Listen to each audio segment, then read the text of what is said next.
thank you very much, Joselina, and to Sandia and all of you for coming this evening. This is a chance to talk about a subject that has been pre-tested on the Queen Mary 2. This is the favorite gig that I have every year, is to go from Southampton, England to New York on that beautiful ship and to have a week on board in exchange for just talking 4 times for 45 minutes. And for a recovering politician, that is not a problem. And the other advantage, which I'm afraid I don't have this evening, is that on the ship, people can't really go very far. Thanks to Mr. Bree telling you where the restrooms are, the elevators are right next to those. So I'm afraid I don't have that opportunity, but I am grateful for your attendance tonight. And it gives me a chance to, if you will, play a psychologist of various countries. This talk that I called Why They Act That Way is based on a notion that countries have got personalities and psyches. They are motivated by emotional matters and the forces of history and geography. That's my thesis, and I'm going to start with the country that has given the West great aggravation and puzzlement forever, and that is Russia. Click. Okay, there we go. We have a human clicker for this occasion, thank you. Winston Churchill in 1939 spoke words that could have been just as easily spoken in 1839 or even 1739, when he said, "I cannot forecast for you the action of Russia. It is a riddle wrapped in a mystery inside an enigma. But perhaps there is a clue, and that clue is Russian self-interest." Well, I hesitate to amend anything that Sir Winston said, but there is another clue, and it is found on a map. Click. Not a political map like this one, which shows in solid yellow what is still the world's largest country. But this one, click, a geophysical map of the Russian landmass. Because aside from the Ural Mountains, Russian real estate is flat, making it inviting terrain for invaders from both west and east over history. Several times in its long history, Russia has been attacked from both directions. But before we talk about invasions, let us journey to the city of Kiev, click, which is known as the mother of Russian cities. Over 1,000 years ago, Kiev was an integral part of Europe. Though not as grand as Constantinople, it was far larger and richer than London and Paris, which were then mere towns. When Kiev was ruled by Prince Vladimir, there was no death penalty, no torture, no mutilations. And in the year of 988, he decreed that Orthodox Christianity of Byzantium would become the state religion. Already a peaceable people, those who dwelt in the land known as Kievan Rus took to the new faith with full hearts. As Suzanne Massey wrote in her classic book on Russian culture called Land of the Firebird, meekness and acceptance of fate in imitation of the deeds of Christ is an essential Russian ideal that runs like a golden thread through Russian life. Then, in the year 1240, disaster struck. Click. The Mongol horde of Genghis Khan swept in from the east on their sturdy, tireless ponies and crushed Kiev, destroying everything. The Mongols, who were also known as the Tartars, would rule Kievan Rus for 240 years. Now, the impact that this occupation had on the Russian soul today is deep and abiding. Said Massey, Russian principalities and city republics survived only by total humiliating subservience, click, to their Asiatic rulers. The Russians retained an abiding fear of the East and a resentment of the West, which had deserted them in their hour of need. When the Tartar yoke was finally shaken off, the Russians had taken on some of the characteristics of their conquerors, and it was through these eyes that Russia began once again to look at the world.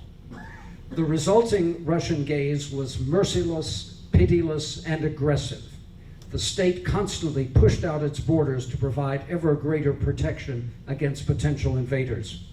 In addition to the Tartars, those invaders have also come from the west, starting with the Teutonic Knights, click, who attacked Kievan Rus from what is now Germany in the 13th century.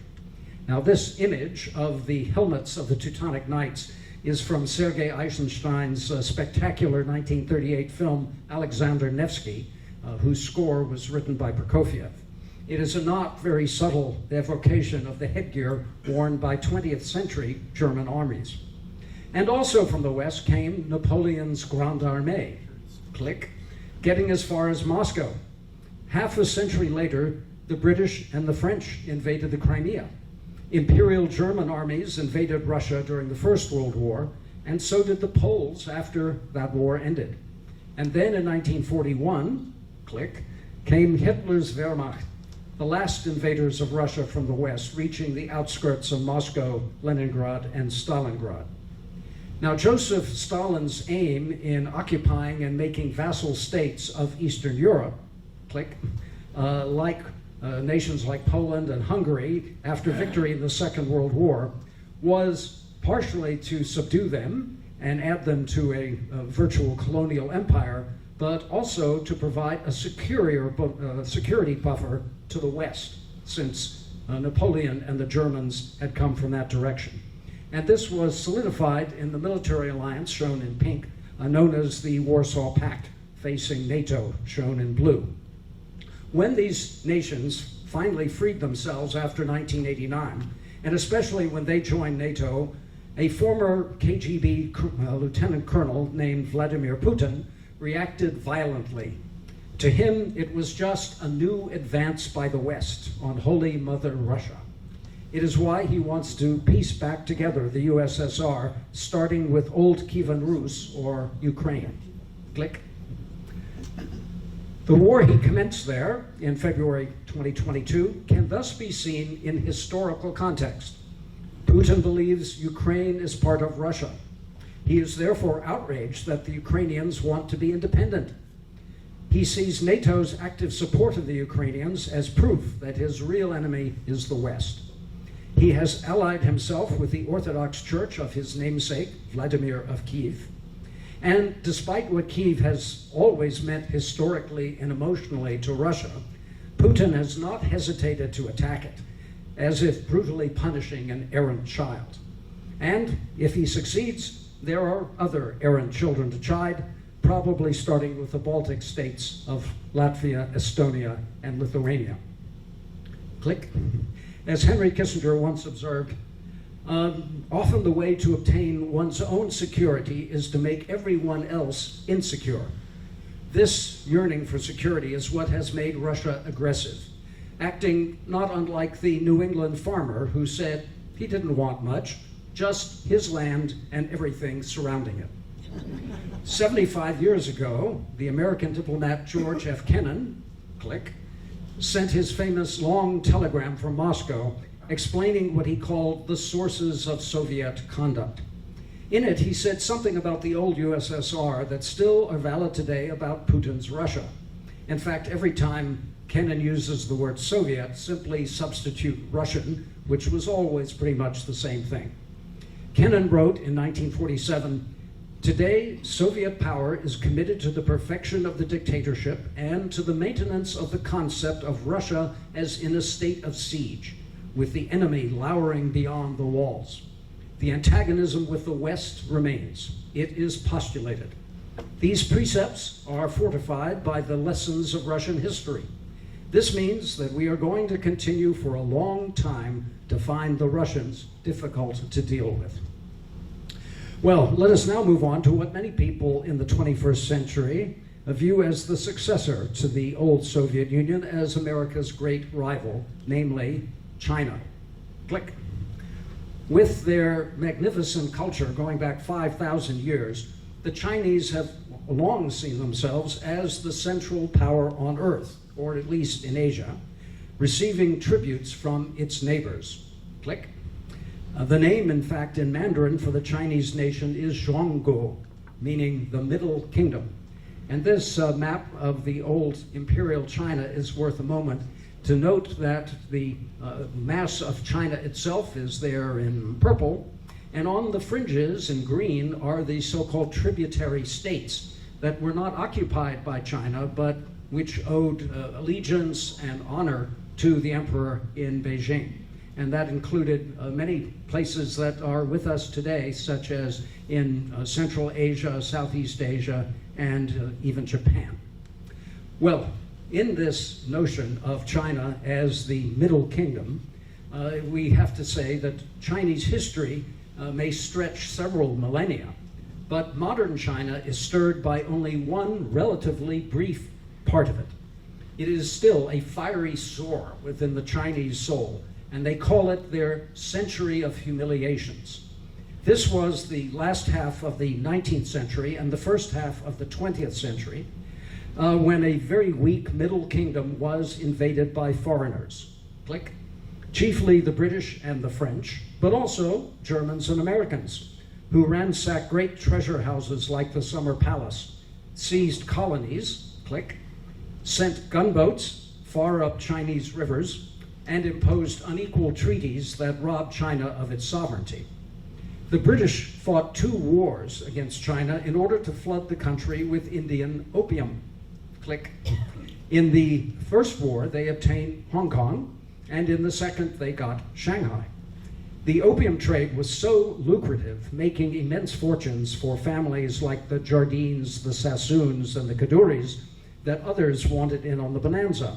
They included this young man in the inset, Warren Delano of New York, who worked in what was then called Canton, or Guangzhou, in the 1830s and 40s. He made one fortune there, lost it back in America, and then returned in the 1850s to make another, which he kept. On his second sojourn in China, Delano brought his wife and children, including his daughter, Sarah, later the mother of Franklin Delano Roosevelt. I might add that the wealth that Franklin Roosevelt enjoyed throughout his life, which enabled him to pursue a political career, was always his mother's money. And the great estate at Hyde Park belonged to her, not to him, until her death, which came only about 3 years before his death. Now, click. The Japanese warred on China in 1895 and obtained the island of Taiwan, to which we will return. Then came 14 years of invasion and occupation in the 1930s and 40s, which ended only with Tokyo's surrender in the Second World War. Meanwhile, China was rent with warlord rebellions and civil war, causing that great horror of any civilized nation, but especially to China, which is disorder. Then came, click, Mao Zedong's victory over the nationalist forces of Chiang Kai-shek in 1949. Standing atop the gate on Tiananmen Square, he famously declared that China has stood up. Now, China has become an entirely different nation since then, a superpower with the world's second largest economy and a military of ever-expanding global reach. Yet, the Chinese leadership at every level, right down to the classroom, never ceases to speak of the century of humiliations. This informs much of Chinese foreign policy. China never again wants to be or be seen as weak, fractious, and subject to foreign diktat. It reacts explosively to the slightest criticism.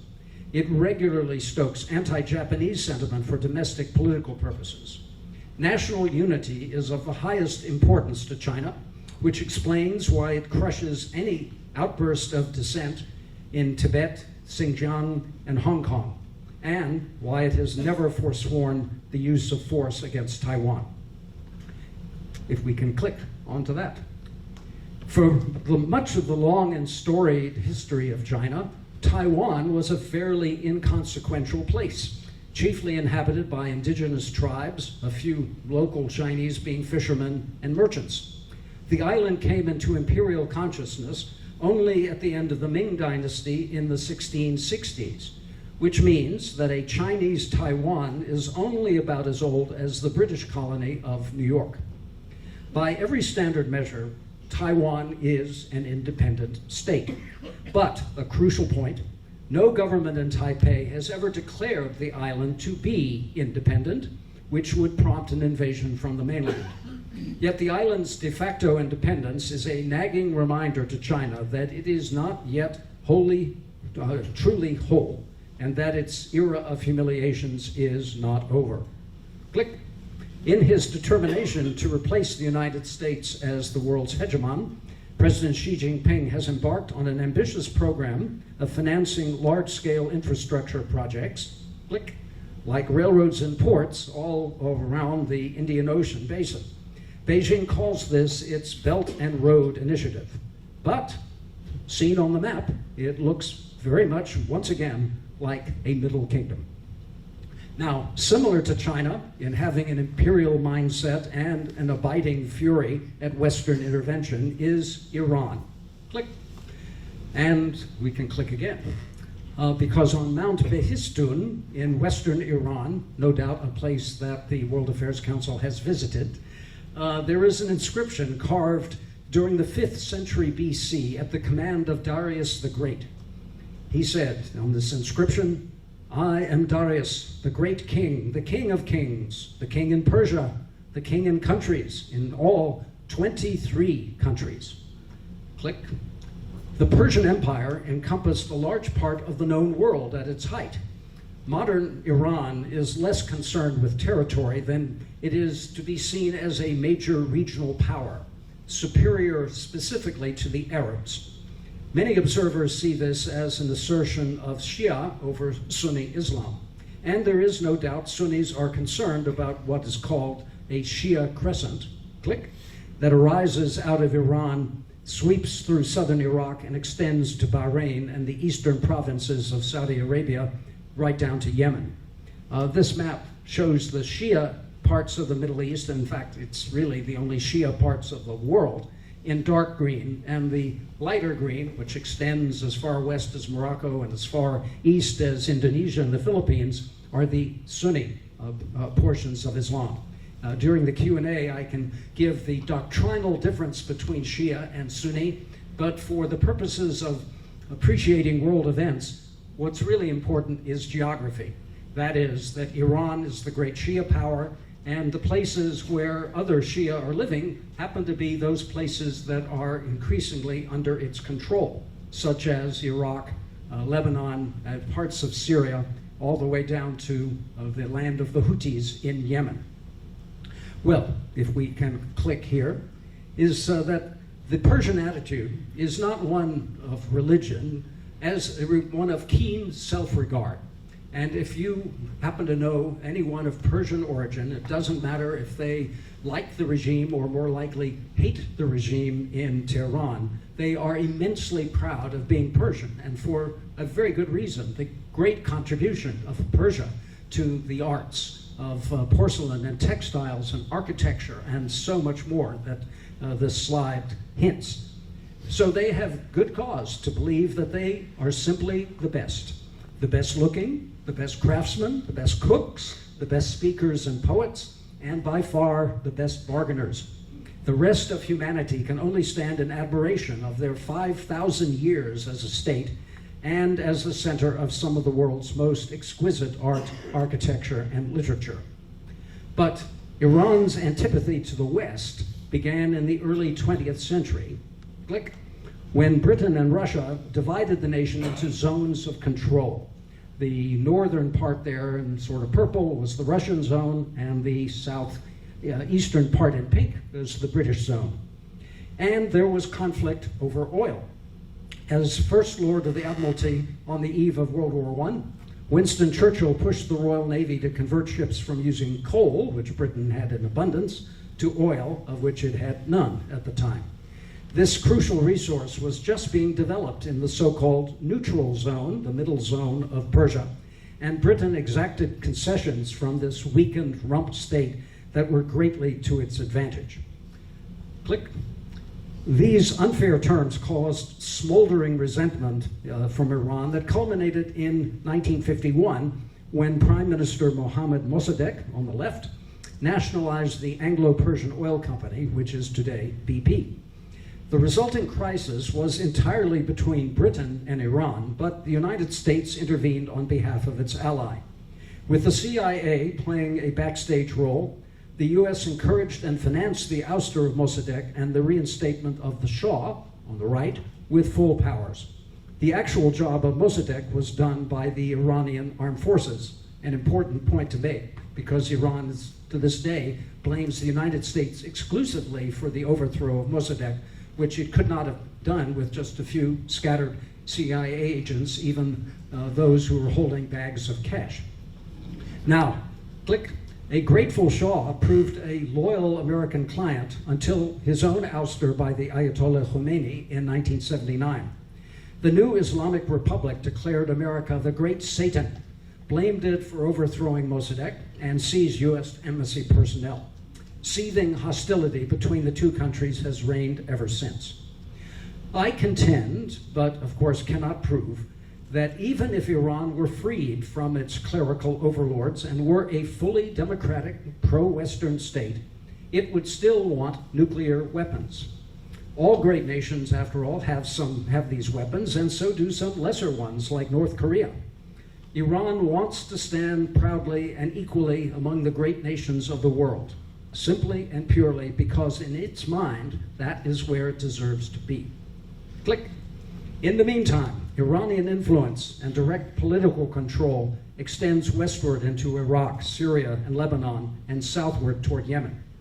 It may not be a return to the Persian Empire, but it could be said to resemble a Shia crescent.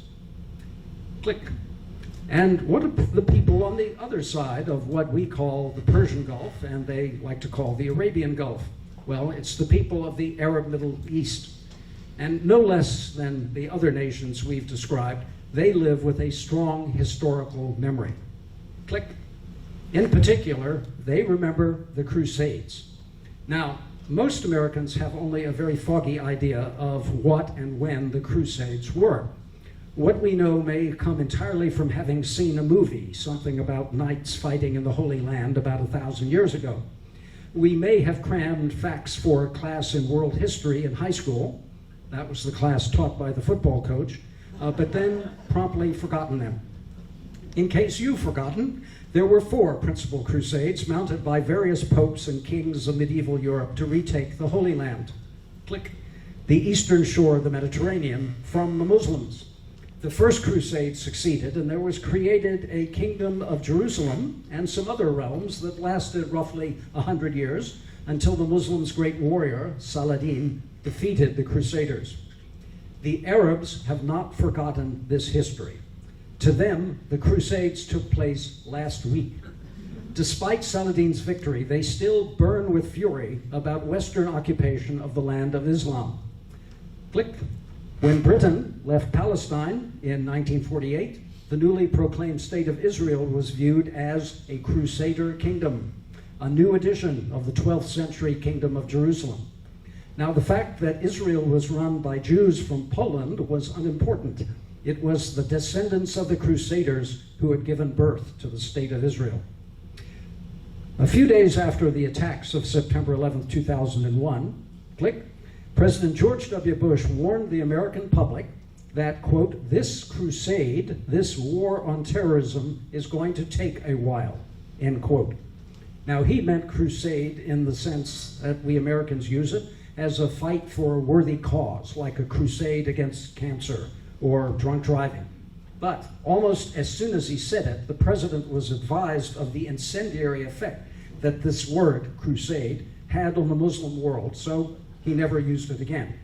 But his one-time use of it, the word crusade, was seized by Osama bin Laden as proof of everything that he had long said about America, namely that it wanted to wage war on Islam. Said Osama, the world today is split into 2 parts, as Bush said. Either you are with the crusade or you are with Islam. The battle is between us and the enemies of Islam, and it will go on until the hour. Well, in this talk, I have left out entire continents, Africa, South America, Australia, and I have left out one other important place to which I at last return, namely, click, the United States of America. Now, we Americans have always been blessed with short historical memories. I call it a blessing because our country is always focused more on the present and the future than on the past.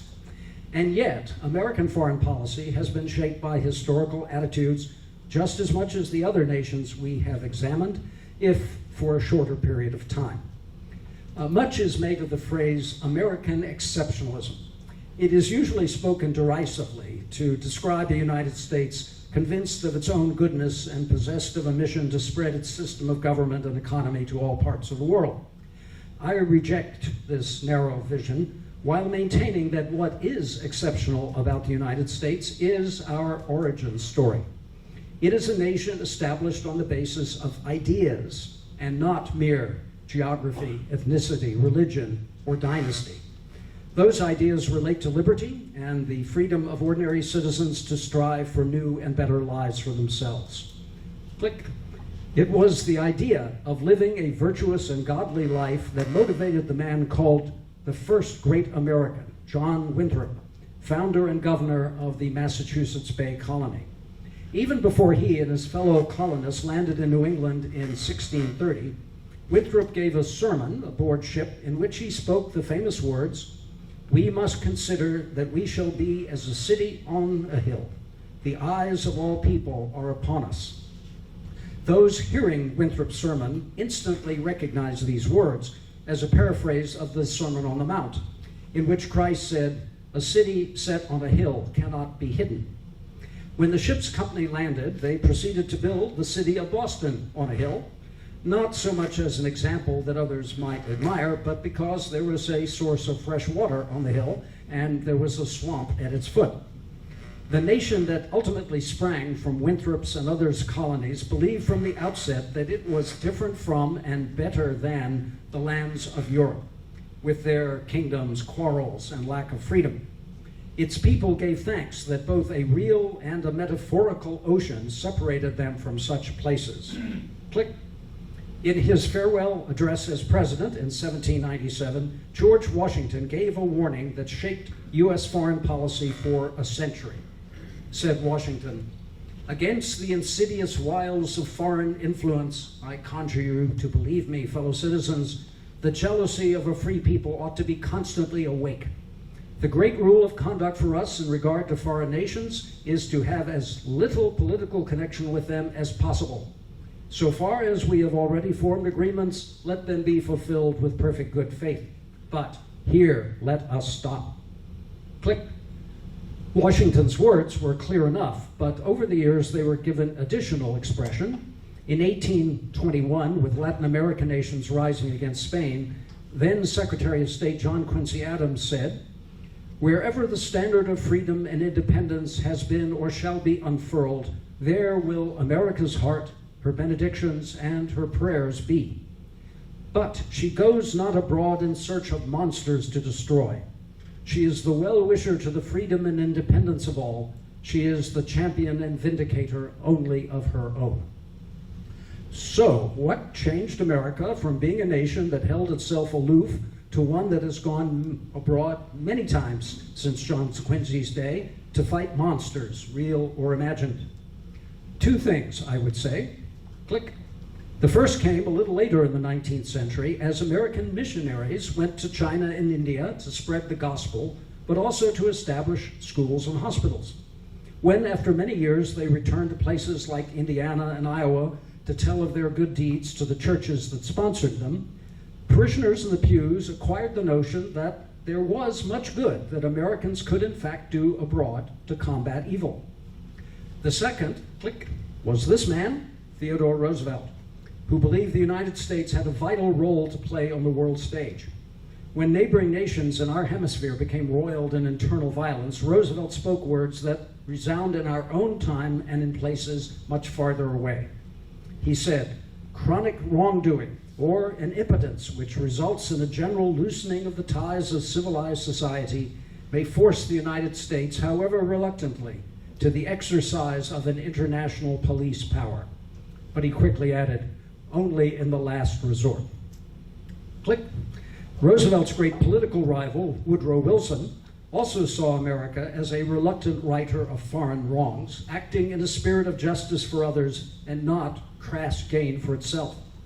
When Germany embarked on a policy of unrestricted U-boat warfare during the First World War, Wilson asked Congress for a declaration of war using these fateful words: "The right is more precious than peace, and we shall fight for the things which we have always carried nearest our hearts, for democracy, for the right of those who submit to authority to have a voice in their own governments, for the rights and liberties of small nations, for a universal dominion of right by such a concert of free peoples as shall bring peace and safety to all nations and make the world itself at last free." George W. Bush could have used Wilson's words 86 years later as he sent American troops into Iraq. In fact, the history of American foreign policy has been a pendulum, swinging back and forth between the poles of isolationism and interventionism, from Washington to Theodore Roosevelt, and from Wilson to Donald Trump, click, with swings in between. Without trying to equate the two men, let me say that in Trump's fulminations against NATO allies, click, there is an echo of Washington's warning against some of those very nations, the British, the French, and the Prussians, or the Germans. Asked on the occasion of his 100th birthday, click, to characterize American foreign policy, Henry Kissinger said, with the perspective of an American born in Europe who had long studied world power structures, "The American view of itself is righteousness. We believe we are unselfish, that we have no purely national objectives. We expect that our views will carry the day, not because we think we are intellectually superior, but because we think the views in themselves, those foundational values of America, should be dominant. It is an expression of strong moral feelings coupled with great power." Click. This concludes our very quick and selective romp through history, and I hope it has made some sense of a fast-changing world. And as President Harry Truman liked to say, the only thing new in the world is the history you don't know. I thank you all very much.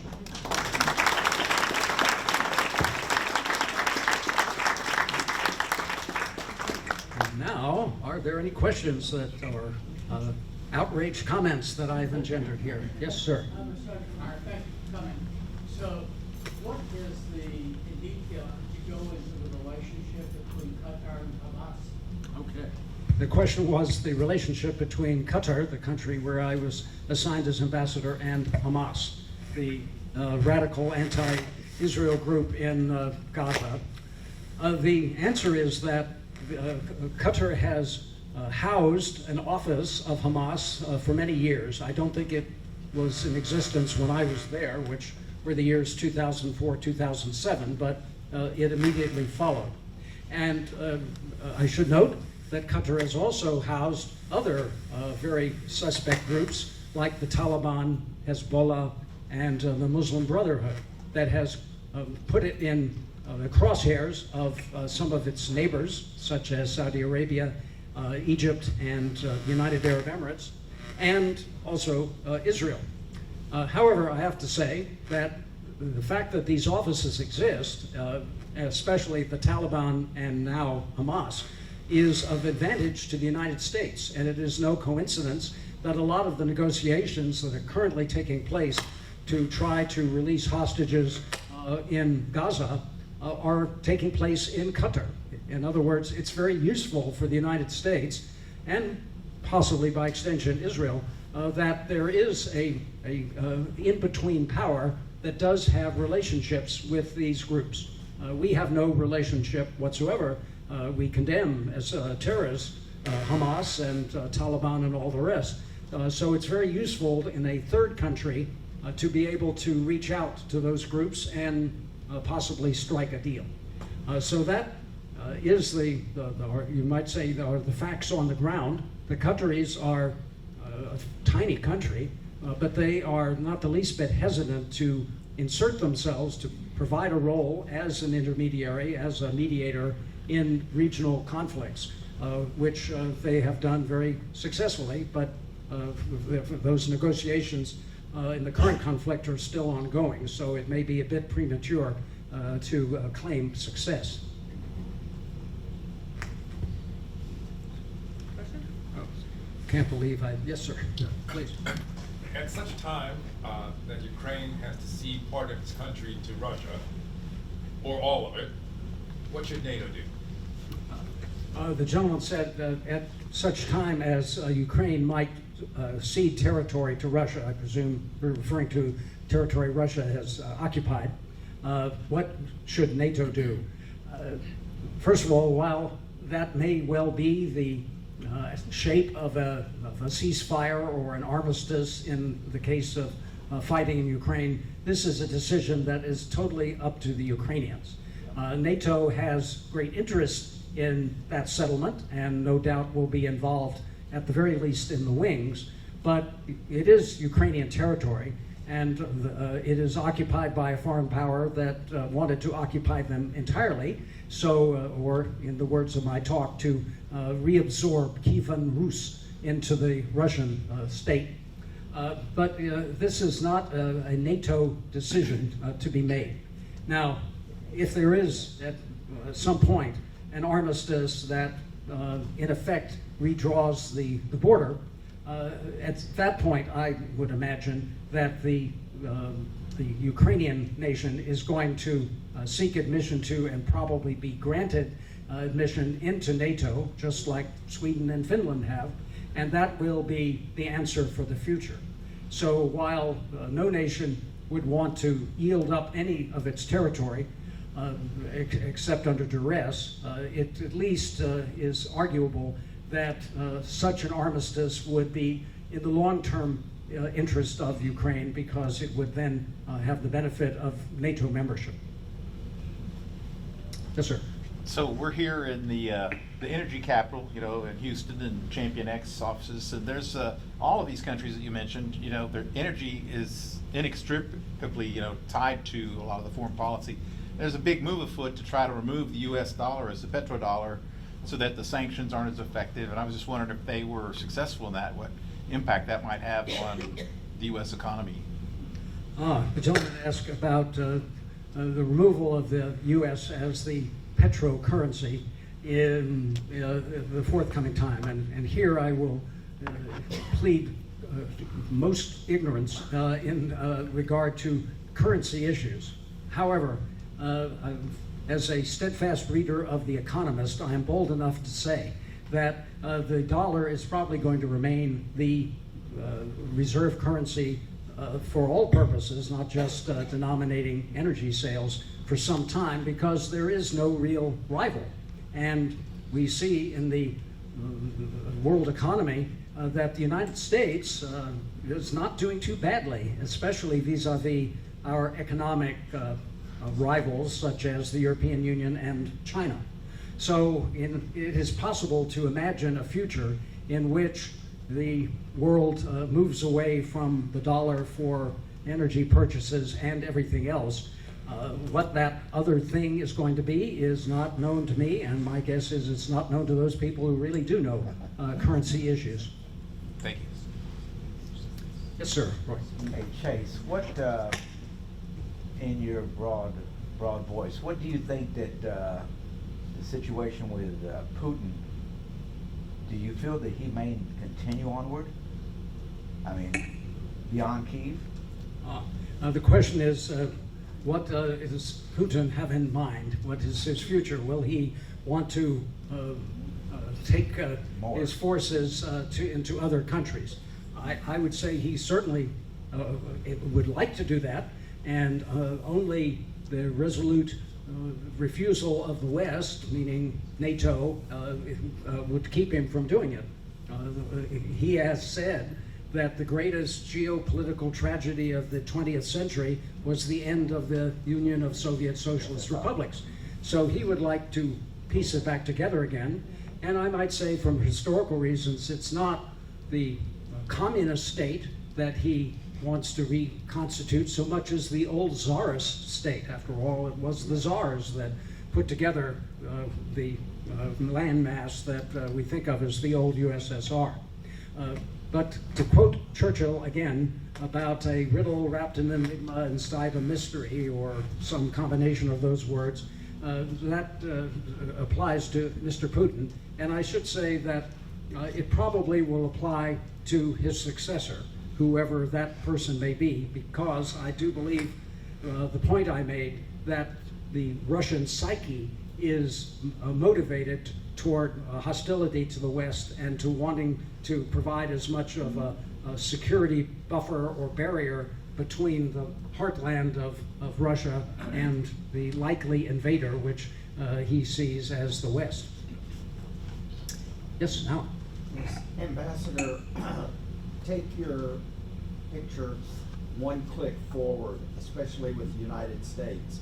Are you concerned about some of the views that may be expressed in this political campaign that are much more isolationist, especially toward Europe, that are coming to the forefront by the candidates, especially as to the structure of post-war Europe, which included NATO and the EU? Does that concern you that those are being advocated by some groups within the United States? The question was, am I concerned about the revival of isolationism in our foreign policy, particularly by, as you politely said, certain groups, but I'll go ahead and say the Republican Party of Donald Trump. And that is, it is true that I see these swings as historical over a period of time, but truly the isolationist notion, the idea of keeping to ourselves and keeping out of the turmoil and quarrels of other countries, has been in the American soul all along. Even in times of interventionism, there have been those voices raised. For example, I mentioned the U.S. decision to go into the First World War. That was provoked by the resumption of unrestricted submarine warfare by Germany. But the reason that Woodrow Wilson was highly hesitant to enter the First World War was not that he didn't believe in the cause of Britain and France versus Imperial Germany, but because he was a politician who lived in a country where the biggest voting blocs were Irish Catholics who hated Great Britain and German Americans who had great pride in Germany. And of the bulk of the American population of the day, what we would call Scots-Irish, who had been the original colonists and moved west, they also hated Great Britain. So there were these trends have existed even in times when we have intervened as a country, and there's usually a counter-reaction. But there's also a counter-reaction to isolationism, usually forced upon the United States by events abroad. And the difference between America in our time and Woodrow Wilson's time or John Quincy Adams' time is that we don't have the true liberty to be by ourselves and to exist in some kind of vacuum that is totally in ignorance of economic and political circumstances elsewhere. There may be increased hesitance on the part of the United States to get involved in future conflicts. That's itself not new. But we can also predict that when the United States does swing back more toward interventionism, when we do so, it's going to be in the language of the values that we have. Belief in free markets, opposition to tyranny, desire to have democracy flourish. In other words, things that have nothing to do with the traditional national aims of country, which is power, territory, wealth, economic advantage of some kind. Yes, our host, Mr. Breed. So I have to take you back many years. Question about Voice of America. Yes. Last I knew, they had over 300 million listeners. And I just wondered if you could say a word or two about your experience. The question is about the Voice of America, which I headed too briefly, I'm sorry to say, but in the world of Washington, you get jobs like directing the Voice of America by politics, and you lose them through politics. And in this case, when the American people decided to replace George H.W. Bush with Bill Clinton, they in effect decided to replace me at the same time. But For 17 months, it was a very rich and rewarding experience. The Voice of America grew out of the information campaign during World War II, in which the United States began broadcasting in German to Nazi Germany and in other languages of countries occupied by Germany. And in the aftermath of World War II, as the Cold War began, the Voice of America expanded to something like about 50 languages spoken worldwide, broadcasting about 1,000 hours a week, and with the aim of increased listenership. I'm not sure we ever quite got to 300 million, but the key thing was that world leaders in other countries would be listening to what was being said in their language to their people. So it's an admirable organization, but it's not divorced from some of the other things we've been talking about. People will say, well, why should we have a U.S. government agency broadcasting when there's a CNN or Fox, or for that matter, a BBC or a Deutsche Welle or some other international broadcaster? And it's very hard to deny that, yes, there are other media sources that are available, but this particular media source, the Voice of America, is required by law to be balanced and objective. You can't force a private media organization under the First Amendment to be balanced or imbalanced. It's totally free to do whatever it wants. But by law, the U.S. government broadcaster has to be telling the truth as best as the truth is known. So that's quite different from what private media have to do. And of course, private media have to be funded by somebody, and it's usually because they are selling something. Sir? Is the Voice of America is bigger, whatever, than when you were running it? And are we still broadcasting all over the world? The question is, what is the status today? It is at least as big as when I was there, and I say that because when I was there, it was still very much exclusively a radio broadcaster, and almost out of nostalgia as much as anything, a shortwave radio broadcaster. During my time in that particular era, there were arrangements made with local AM and FM stations, which allowed for better signal and clearer reception by the broadcasts of VOA. I'm glad to say that after only 50 years of there being something called television news, that we got the Voice of America on television, which began, interestingly, in the Ukrainian language. But very soon after I left, the internet came along, and that has revolutionized everything, which basically puts it all together. You can see it, you can hear it, you can interact with it in a way that the traditional media did not allow. And is very hard to jam, which is what many a regime has sought to do. Can you give us some idea? I mean, how many 100,000 employees? Yes, your question is a fair one. I have been away too long to get a fresh answer, and both of us can get it in about 30 seconds, courtesy of Google, but I am unprepared to do that. Yes? Could you summarize Russia's current relationship with Iran, and do you anticipate them perhaps helping Iran in its proxy wars? The question was the relationship between Russia and Iran, and whether Russia would aid Iran in its proxy wars. The relationship is at the very least cordial. After all, they share the United States as the great rival, so there's a lot to fuel a friendship there that might otherwise be haunted by a historical memory, namely Soviet occupation of Iran during World War II and thereafter.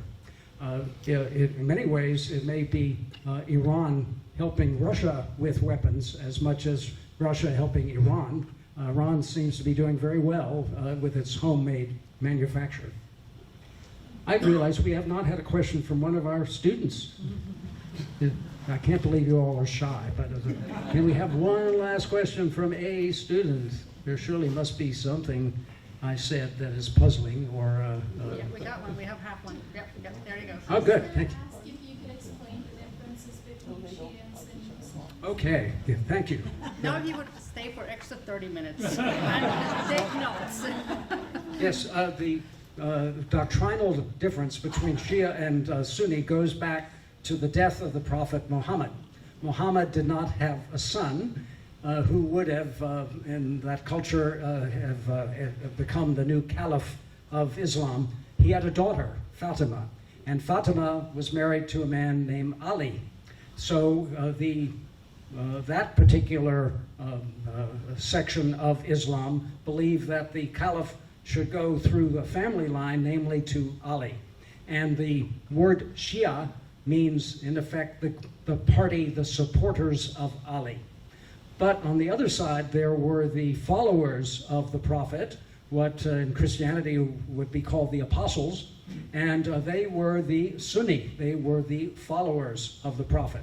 And that division has really nothing to do, or very little to do, with the faith. It was not unlike other schisms in other religions, having to do with personality and power originally. Over time, there are differences between the two we can mention. The most significant is that in Shia Islam, as we see in Iran with Ayatollahs, that there is a belief in a hierarchy, not unlike the Roman Catholic Church that has a hierarchy topped by a pope. Whereas in Sunni Islam, there is no hierarchy. What matters is your local mosque and what your local imam says. And your local imam can issue a fatwa, a declaration of what you must do, but that does not apply to people who are attending services in the next mosque.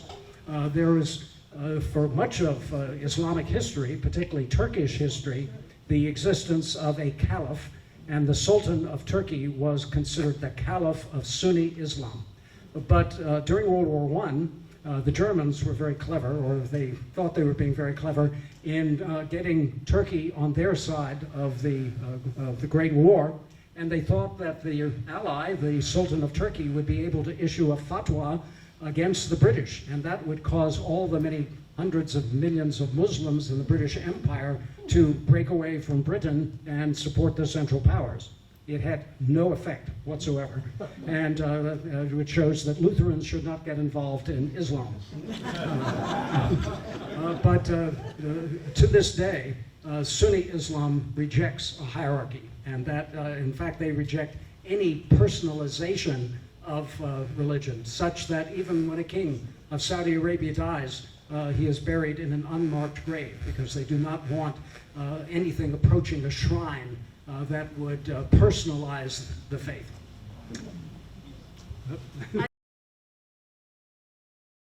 Yep. No, I was just commenting that I used to hear the Voice of America, but it was not allowed, as you can imagine. Yeah, so it was not even allowed to watch videos. So when you watched videos, the Soviets would see, you know, TV shuts down about 10 o'clock at night. So why would you have TV on? There is no TV. You must be watching videos. So they could see from the building that there's a blue light in the window. So guess what we do? We'd be very wisely covering as much as you can because of the blue light shining through. So we were very creative, and I have remained creative from that day forward. So with that, I'm going to go ahead and say thank you all for joining. Thank you, Ambassador. We look forward to seeing you in